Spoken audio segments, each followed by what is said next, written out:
오늘 말씀 창세기 3장 19절, 고린도후서 4장 7절 이 두 곳의 말씀입니다. 찾으셨으면 저와 여러분이 함께 한 목소리로 같이 읽어보도록 하겠습니다. 내가 흙으로 돌아갈 때까지 얼굴에 땀을 흘려야 먹을 것을 먹으리니 내가 그것에서 취함을 입었음이라.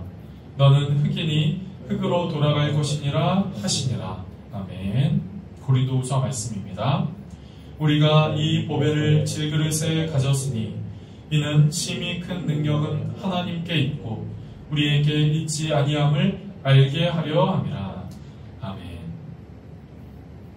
옆에 계신 분과 한번 인사하실까요? 환영하고 축복합니다. 한번 이렇게 인사하시면 좋겠습니다. 네, 환영하고 축복합니다. 여러분, 소크라테스를 아십니까? 우리가 잘 알고 있는 가장 유명한 철학자이지요.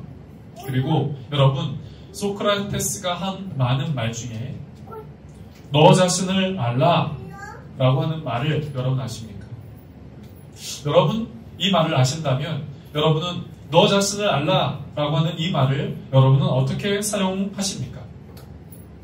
사실 소크라테스가 말했다고 알려진 너 자신을 알라 라고 하는 이 말은 소크라테스가 만들어서 처음 한 말은 아닙니다. 이 소크라테스가 그리스의 한 신전 마당에 갔을 때 그 신전 마당에 새겨진 이 글귀가 있었다고 하지요. 그리고 어느 순간 소크라테스가 깨달음을 얻고 나서 이 글을 외쳤다 하는 겁니다. 그리고 그것이 그의 제자 플라톤에 의하여 많은 사람들에게 알려졌다라고 하지요. 여러분, 너 자신을 알라 라고 하는 말을 쓸 때 우리는 너의 수준을 알아라, 너의 형편을 알아라, 혹 여러분 이렇게 사용하시지 않습니까?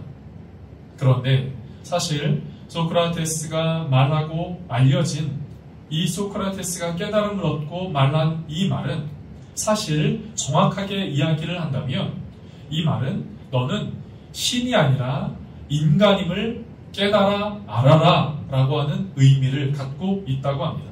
이 말은 인간은 언젠가 죽을 수밖에 없는 존재라는 것, 너는 언젠가 죽을 수밖에 없는 존재다. 너는 영원히 사는 신이 아니다.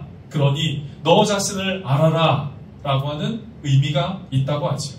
이런 의미로 소크라테스가 이야기를 했다고 합니다. 그렇기에 너 자신을 알라 라고 하는 이 말을 쉽게 말한다면 인간아 깨달아라.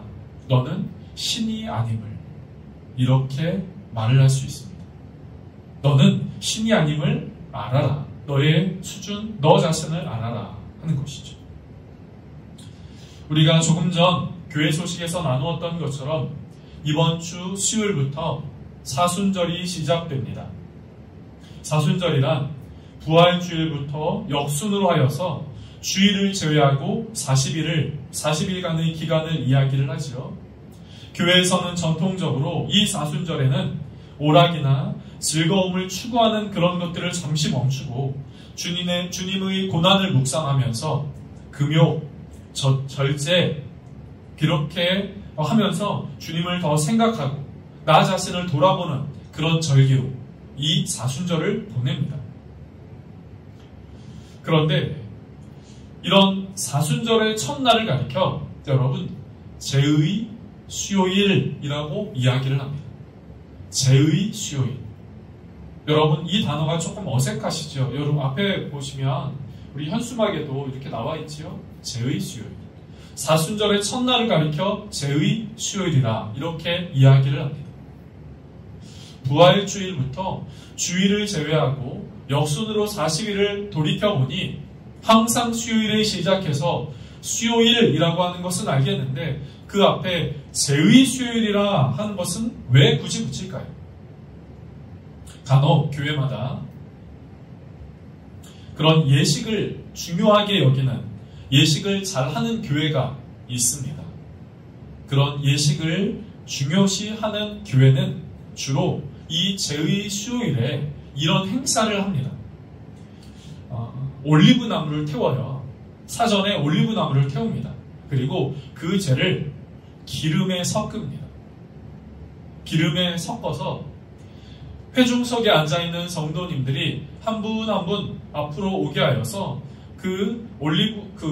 기름에 올리브나무를 태운 재를 섞은 그것을 가리켜 그것을 손바닥에 십자가를 그려주고 때로는 이마에 십자가를 이렇게 그려줍니다. 그리고 집례자는 그 이마에 십자가를 그려주거나 손바닥에 십자가를 그려주면서 이렇게 하나님의 말씀을 같이 이야기를 해줍니다. 그것이 오늘 본문의 말씀이지요. 특별히 오늘 본문의 후반절의 말씀입니다. 너는 흙이니 흙으로 돌아갈 것이니라 하시니라.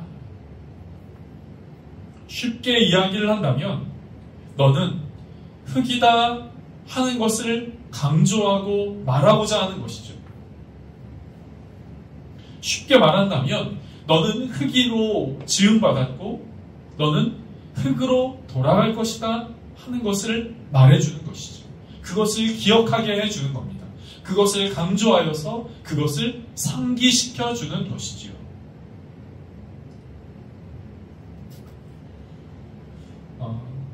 사실 성경에 창세기에는 우리가 하나님이 우리를 흙으로 지으셨다 이렇게 말씀하고 있는데요. 이 흙이라고 하는 그 단어를 히브리어 원어에서 보면 그것은 흙이라고 하는 것보다 재라고 하는 표현을 갖고 있는 성경이 많이 있습니다. 그리고 또 성경에 이 하나님이 인간을 흙으로 지으셨다라고 하는 그 말씀을 다시 한번 언급하거나 강조할 때 영어 성경에는 그 부분을 먼지라고 표현을 해요. 더스트, 먼지라고 표현을 합니다. 그러니까 성경은 우리는 흙으로 지음받았다라고 생각하지만 또 성경의 많은 부분에서는 우리가 재로 지음받았고 우리는 먼지로 지음받았다 이렇게 말하는 것이죠. 그래서 우리가 잘 알고 있는 그 다윗은 시편 103편에 이렇게 노래합니다. 그가 우리의 체질을 아시며 우리가 단지 먼지뿐임을 기억하신다 이렇게 말씀하고 있어요. 때로는 우리가 흙으로부터 지음받았고 우리가 먼지로부터 지음받았다 하는 사실을 잊을 때가 있습니다. 우리가 무엇인가 위대한 업적을 갖거나 어떤 위대한 발명품을 하거나 성과를 보이거나 할 때 우리는 우리의 존재가 우리가 먼지라고 우리가 흙으로부터 왔다고 하는 것을 잊을 때가 있습니다. 그러나 여러분, 인간의 마지막 때 인간이 자신의 수명을 다한 그 이후에 인간은 어디로 돌아갑니까?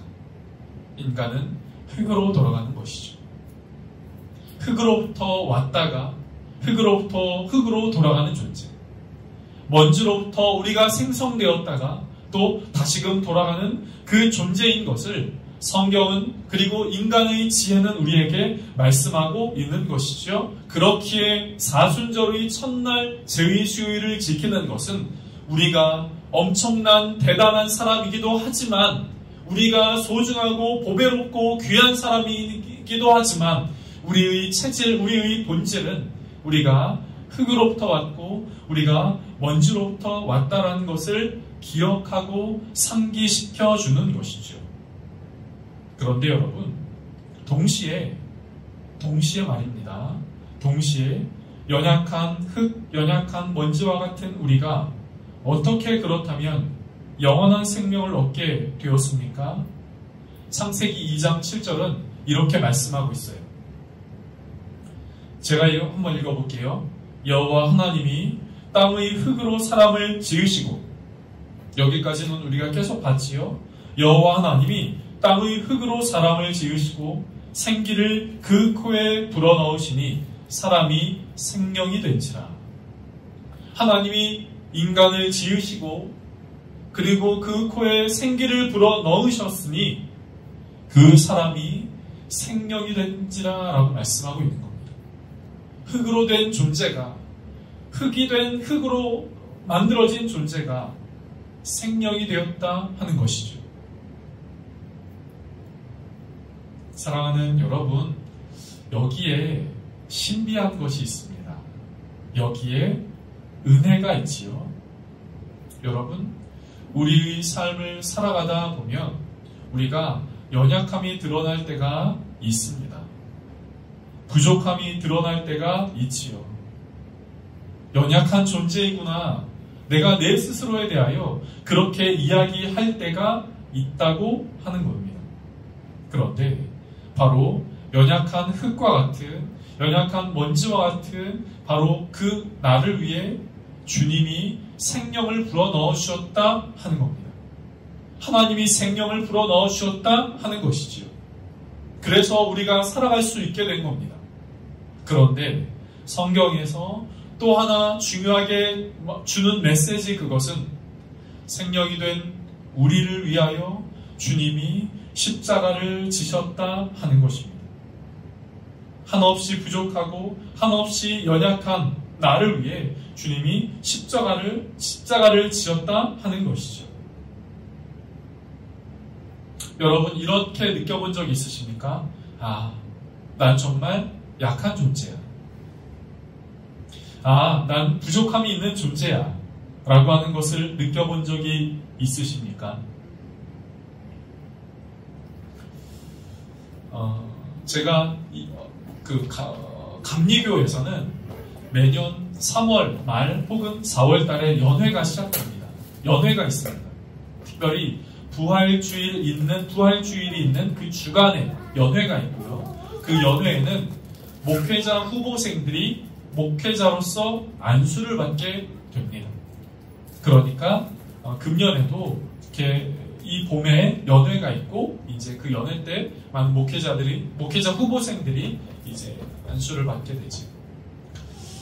지난 주간에 이번에 목회자 안수를 받는 어느 분 전도사님과 잠깐 이야기를 나누게 되었습니다.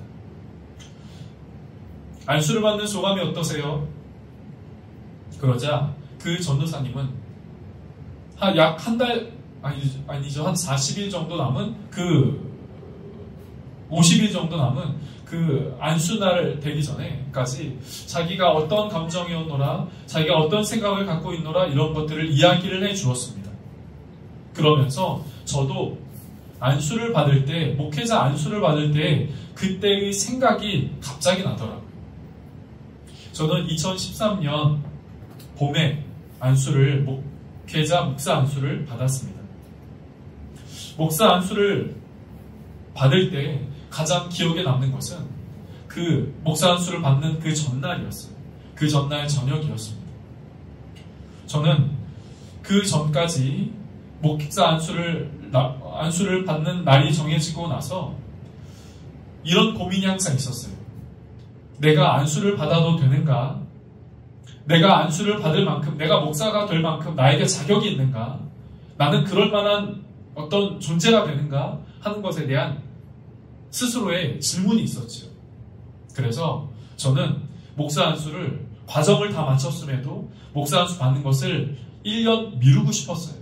그래서 저희 아버지한테 실제로 제가 아버지 저 1년 미루고 싶다고 말씀을 드린 적도 있었지요. 그렇지만 목사 안수를 받게 되었습니다.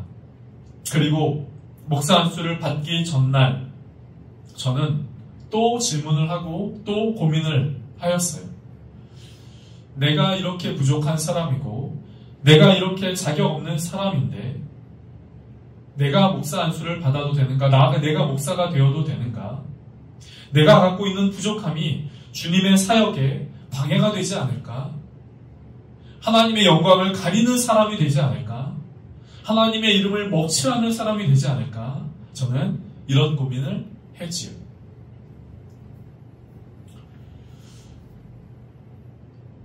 그렇게 고민하던 그 안수식 전날 밤에 문득 저한테 이런 마음이 떠올랐습니다.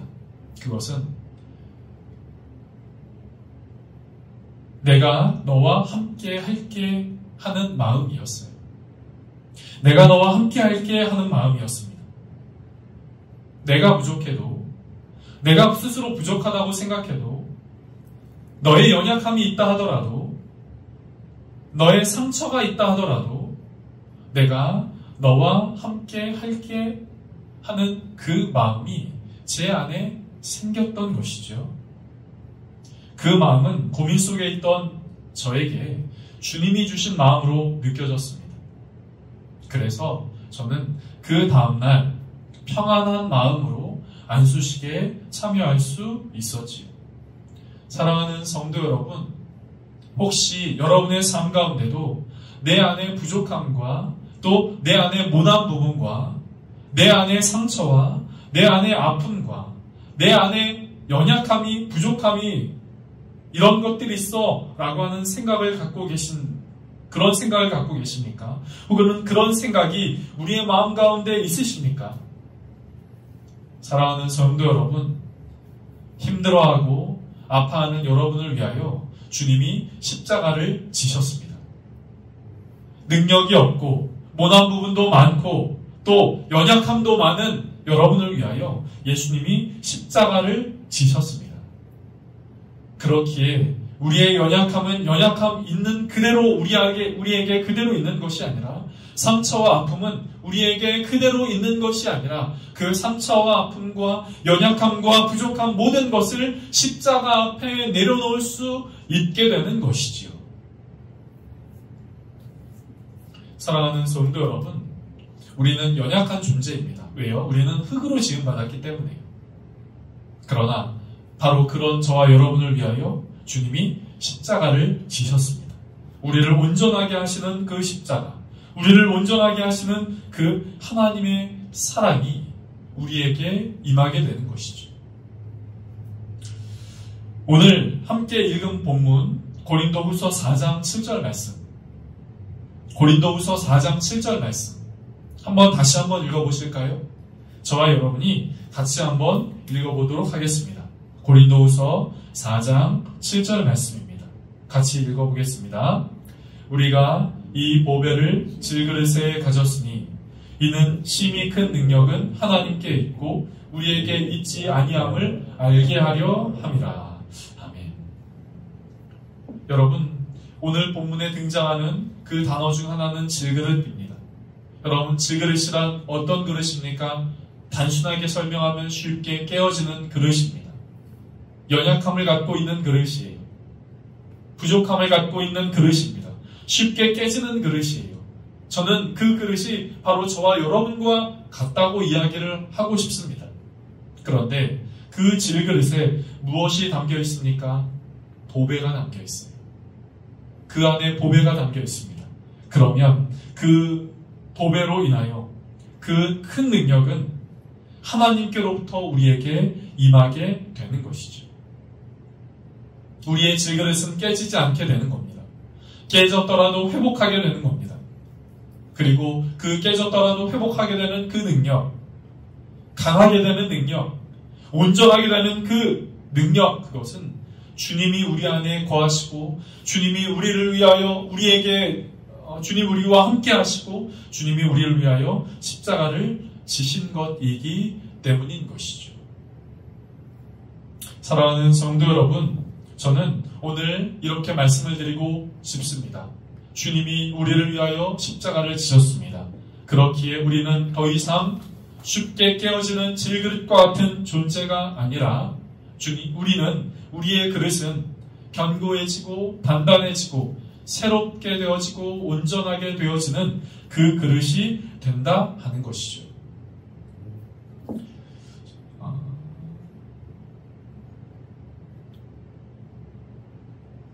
저는 이 사순절에 이 하나님을, 이 주님을 우리의 마음 가운데 잘 담고 우리의 마음 가운데 잘 모시는 은혜가 있게 되어지기를 간절하게 원합니다. 그렇게 될 때 우리의 심령은 새로워질 수 있기 때문입니다. 우리의 심령은 온전해질 수 있기 때문이지요. 주님이 우리 안에 오시는 것, 주님이 십자가를 지신 것, 그것이 우리의 삶 가운데 큰 은혜가 되는 것입니다. 오늘 말씀을 이렇게 정리하고 싶습니다. 사랑하는 성도 여러분, 이 사순절에 주님을 가까이 할 수 있는 은혜가 저와 여러분 가운데 있게 되어지기를 간절하게 원합니다.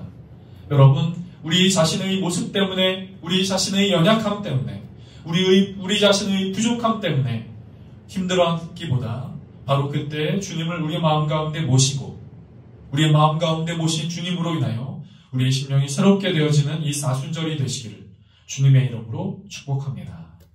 기도하겠습니다.